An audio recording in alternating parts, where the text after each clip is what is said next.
Maka malaikat maut turun ke sini. Makanya ketika sakaratul maut sudah datang, maka yang baca Quran hentikan. Kenapa? Oh, memang gitu ya. Jangan semakin kenceng. Ayo Pak, insya Allah Pak, gitu. Al-Baqarah Pak, Al-Baqarah Pak. Al-Kahfi, Al-Kahfi. Enggak lah. Yang baca Quran berhenti dulu. Kemudian digantikan dengan kita mentalkin. Antum agak ke sana dikit. Masya Allah ya. Orang yang meninggalnya kooperatif ini.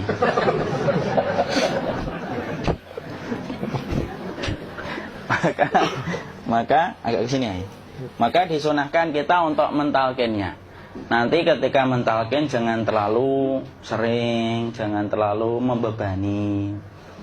Jangan terlalu sering itu la ilaha illallah, la ilaha illallah. Tidak gitulah.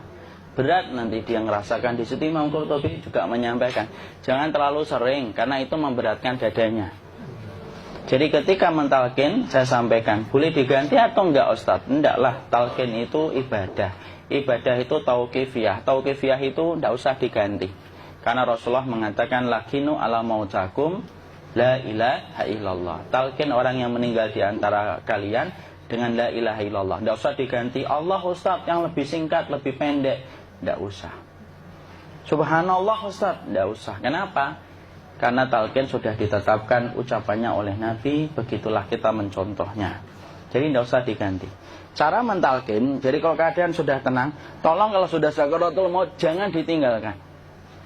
Karena sesungguhnya pertempuran setan itu pada detik-detik kematian semacam ini. Dan betul-betul berusaha untuk menjadikan dia murtad.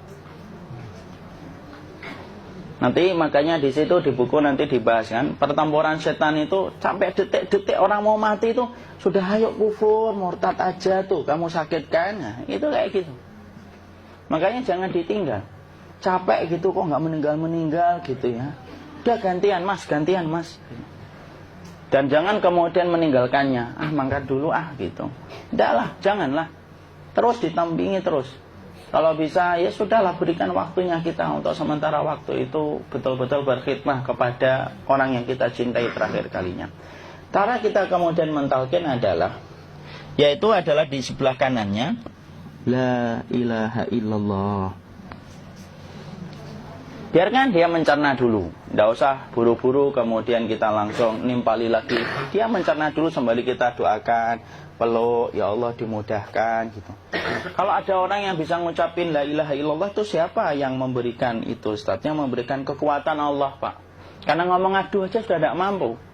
Makanya Allah berfirman dalam surat Ibrahim, yusabbitullahu alladhina amanu bil qawli tsabit fil hayatid dunya wa fil akhirah. Allah teguhkan perkataan orang yang beriman dalam kehidupan dunia dan akhirat. Dunia itu ya ketika menjelang kematiannya. Makanya dia bisa ngomong la ilaha illallah. Sebenarnya ngomong aduh aja udah gak mampu. Kalau bisa ngomong, dia pasti ngomong aduhnya dulu. Tapi Allah yang menggerakkan. Ngomong la ilaha illallah. Makanya mangkana akhiru kalamihi la ilaha illallah dakhalal jannah. Barang siapa akhir kalamnya itu adalah la ilaha illallah, pasti masuk surga. Makanya kita lagi la ilaha illallah. Dah. Cerna dulu. Tidak usah minta diburu-buru ya. Tidak usah gini. Ayo la ilaha illallah. Ayo.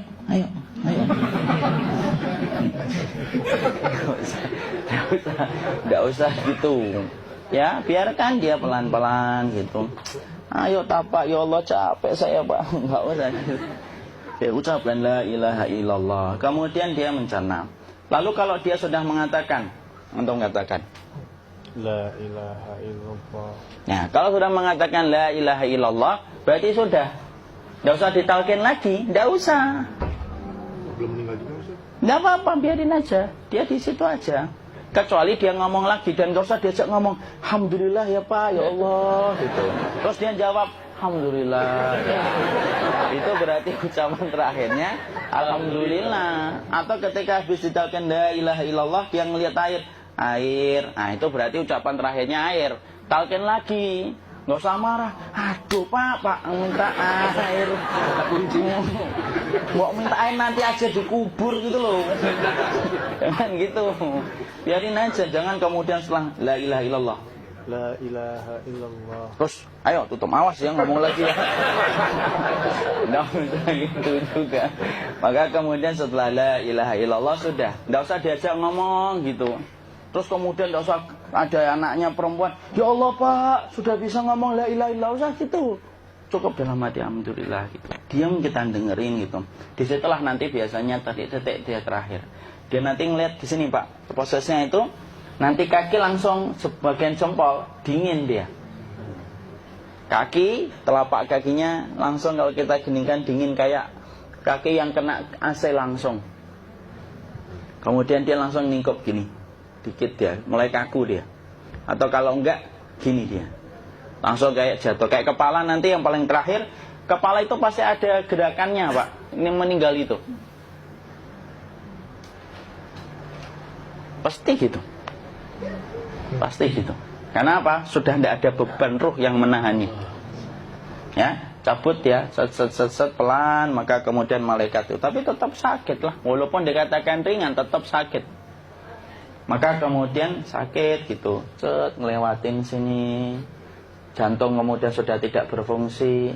Kemudian ginjal Pak, ngelewatin ginjal tidak berfungsi. Bapak bayangkan kan, kalau yang pernah sakit batu ginjal Pak, sepakat nggak kalau kata batu ginjal itu sakitnya luar biasa Pak? Itu baru titik batu kecil di ginjal. Kita bisa bayangkan tiba-tiba ginjal tidak berfungsi. Sakitnya kayak apa Pak? Tiba-tiba ginjal nggak berfungsi, pankreas naik, kemudian tek jantung. Jantung ini dia masih hidup dia, di sininya masih hidup walaupun jantungnya sudah berhenti. Naik. Kemudian mata, dia ngelewatin mata. Organ tubuh yang paling setia sama ruh itu mata. Maka kemudian mata dia ngelihat dia, set. Ngelihat set keluarnya, set naik dia. Ya dilihat ini sama dia. Makanya Rasulullah mengatakan innar ruha idza qubida tabi'ahul basar. Ruh itu kalau dicabut, mata itu ngikutin kemana perjalanan ruh itu. Makanya ada yang meninggalnya gini. Ya itu bukan tanda su'ul khatimah. Itu tanda fitrahnya mata ngikutin ruh. Atau kemudian bukanya sedikit. Ada yang kayak senyum Pak. Ada yang kesini yang keringetan. Nah itu tanda husnul khatimah. Ada yang senyum. Jadi sakitnya setelah selesai itu plong gitu. Makanya kemudian ada yang tersenyum. Maka itu tanda. Kalau kita ngelihat orang yang membuka mata kayak gini, tidak usah takut. Cepat-cepat kemudian kita nanti tutup. Biasanya kalau terlalu lama, itulah yang menjadikan ini tidak bisa ditutup. Makanya harus pakai kapas akhirnya. Karena apa? Karena pas meninggal nggak langsung ditutup. Biasanya karena perawat takut, dokternya juga nggak tahu itu, dibiarin itu. Makanya ada beberapa mata yang ditutup pakai tensoplas kan? Sebenarnya kalau langsung bisa nutup dia, fitrahnya nutup mata itu. Jadi kemudian kita baca Allahumma firlahu warhamhu wa'afihi wa'fu'an wa ta bismillah wassalatu wassalamu ala rasulillah, tutup. Bismillah. Tidak usah takut. Kecuali buka lagi ya, ini baru kita kabur bareng. Kalau buka lagi Pak, Insya Allah Pak, ya Allah ya kita kabur bareng-bareng Pak. Diusap Pak, diusap ini. Enggak disenggol gini enggak. Begini kan, sudah meninggal dunia. Tangan boleh begini, boleh diluruskan, tidak ada ketentuannya. Boleh gini, boleh kemudian lurus. Tidak usah disalahin kalau ada yang lurus. Lu itu tangannya gimana sih? Posisikan kayak sholat. Tidak ada perintah kayak gitu. Jadi kemudian dikondisikan saja. Terus maka kemudian dipijit-pijit, akiknya dikeluarin. Kemudian jamnya dilepas, gigi palsunya dilepas kalau ada. Ya. Kemudian apa setelah itu? Coba buku.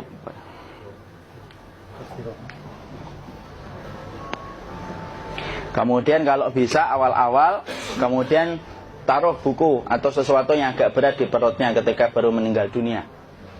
Kenapa kemudian ditaruh kayak gini?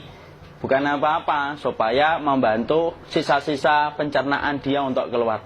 Nanti Pak, biasanya kalau kita taruh agak yang berat gini, atau kemudian kita gini-gini kan, ini udah makan belum Maki? Udah makan belum makan kok udah gede ya. Maka pencet-pencet kayak gini biasanya nanti ketika dimandikan, nah pas dimandikan diginikan saja. Nah ini dia sudah keluar di belakang, dia gini, terus nanti keluar dia. Nah ini keluar langsung di belakangnya. Dan memperlakukan orang kalau sudah meninggal dunia itu yang lembut gitu. Kenapa? Inna kasra admil mayyiti ka kasri admil hayyi. Mematahkan tulangnya ketika orang sudah meninggal dunia itu lebih dia rasakan sakit ketika mati daripada ketika masih hidup. Tuh Islam itu sampai sama orang mukmin itu kalau sudah meninggal aja sampai selembut itu. Kok hidup kasar itu kebangetan dia jadi orang itu. Mau sampai orang mati itu kemudian disuruh yang lembut, kalau ada aib disuruh nutup, tidak boleh diceritain. Misalkan di belakangnya beliau ini ada tompel, gagah-gagah tompelnya gede gitu, tidak boleh cerita. Masya Allah loh, sampai segitunya sunnah itu ngajarin kita untuk nutup aib.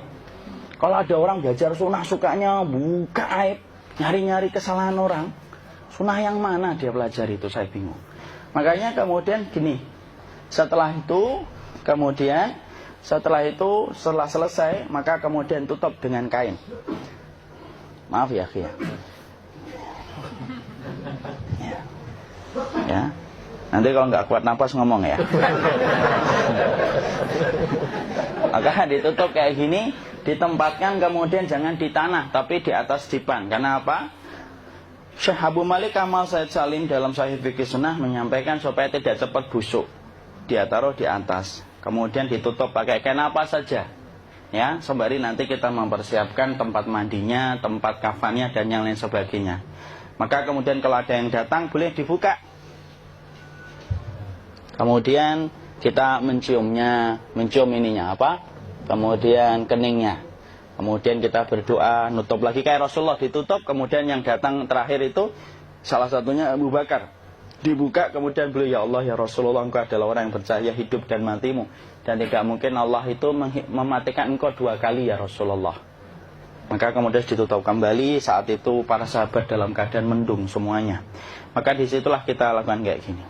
Ditutup gini asatinya.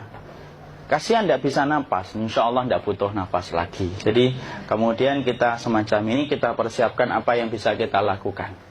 Nah itulah proses kematian dari sakit, sakaratul maut sampai kematian.